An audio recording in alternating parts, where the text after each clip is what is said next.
馬可福音第11章第23節，我實在告訴你們，無論何人對這座山說：你拿開此地，投在海裏，他若心裏不疑惑，只信他所說的必成，就必給他成了。譬如大衛，所以係先揀佢合神心意先擺佢咗嗰個位嘅啫嘛。但係問題就係咁樣啦。問題如果唔晝夜思想神嘅話，佢唔不斷去 apply 神嘅話，去將喺聖經裏面呢啲真理去 apply 去鑽研入去，去應用佢，咁變咗佢有咗恩膏之後，個恩膏不斷升咧，佢慢慢冇一個能夠應付到恩膏嘅性格。但如果你晝夜思想咧，不斷堅行聖經嘅應用咧，咁佢就有啦。所以咧，橄欖樹咧係其實形容恩膏之外咧，係形容本身你就有一個配得擁有恩膏嘅性格。但係你嘅性格咧不斷成長，係配得擁有呢個恩膏。你唔會 spoil 咗，你唔會貪錢，你唔會跌倒，你唔會3個 G 裏邊跌倒咧。咁你就係橄欖樹嘅成長啦，你就按時候結出橄欖嘅果子啦。明唔明啊？好啦，關於信仰嘅生命、委身、付出，就係葡萄樹啦。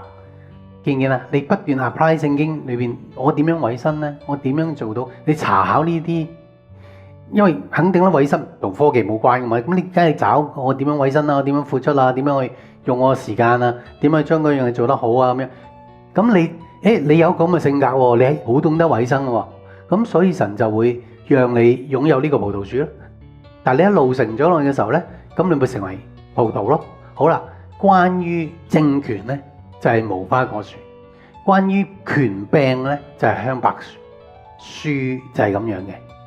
所以嗰次你問嘅就將兩樣嘢撈亂咗，所以我話生根係粒稻種去殺根，係咪啊？但係因為你問緊係我嘅成功啊嘛，我有嘅神蹟啊嘛，我有嘅富足啊嘛，我有源源不絕嘅講道啊嘛，嗰個係稻種。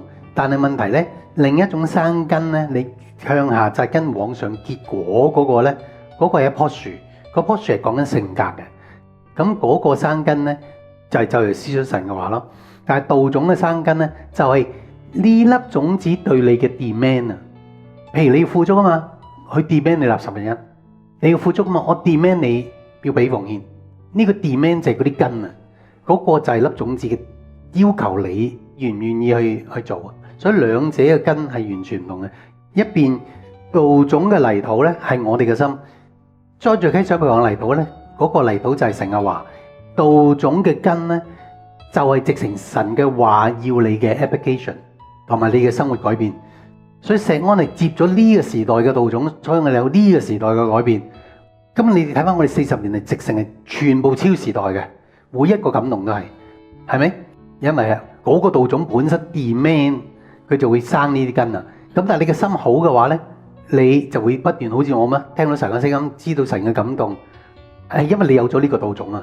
咁嗰類嘅 understanding，嗰類嘅感動就會嚟到啦，咁樣啦。咁所以兩者嘅果子就唔同啦。一邊咧就係屬於 manifest 天國嘅所有嘅財富啦、權柄啦、能力啦，成個國度嘅審判降臨。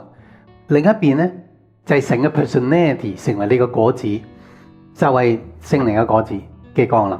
見唔見啦？聖經其實有兩個咁嘅 system 嘅，咁但係咧，即係因為你哋冇一個咁清楚嘅界定啊嘛，咁所以我就將佢更加分清楚。咁樣咧，你就會更加理解2012係根本比其他教會咧，佢哋只係帶出不信嘅啫，佢哋都冇資格聽，因為佢哋稻種係屬於呢個時代，只會俾辛苦種，由辛苦種，所以喺出世之前咧，小孩子點樣賺取佢能夠成為小孩子？用啲像古列講，佢就係用天國比喻，唔係淨係將撒種比喻嗰部分。係天國神讓神嘅國降臨嗰部分，藉着2012信息去達到咗，就係講咗出嚟，大家一點不疑惑唔信，但我要講到你哋一點不疑惑，咁樣咯。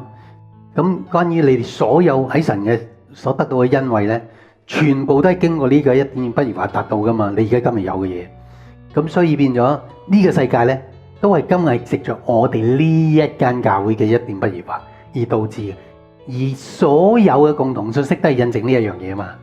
不過我今日解釋個架構，就係其實一早就係嚟自最早講嘅邊個比喻。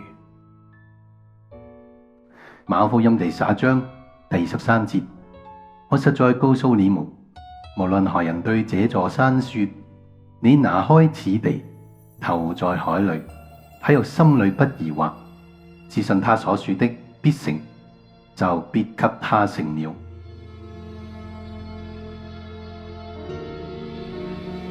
朝向天路，上帝縱恩典緩步，我知道神在旁引導。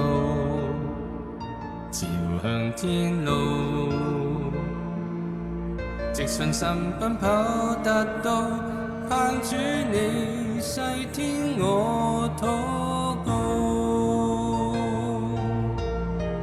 我已立志全踏上天路，心裏靠你話語除去一切苦惱。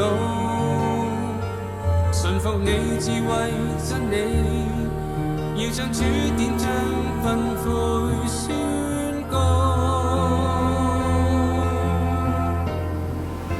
誠意獻禱告，盼全力快跑天國道路，心知道尋着你，如尋着戰燈與珍寶，無懼怕世界風波，身軀總會有衰老，全程有你。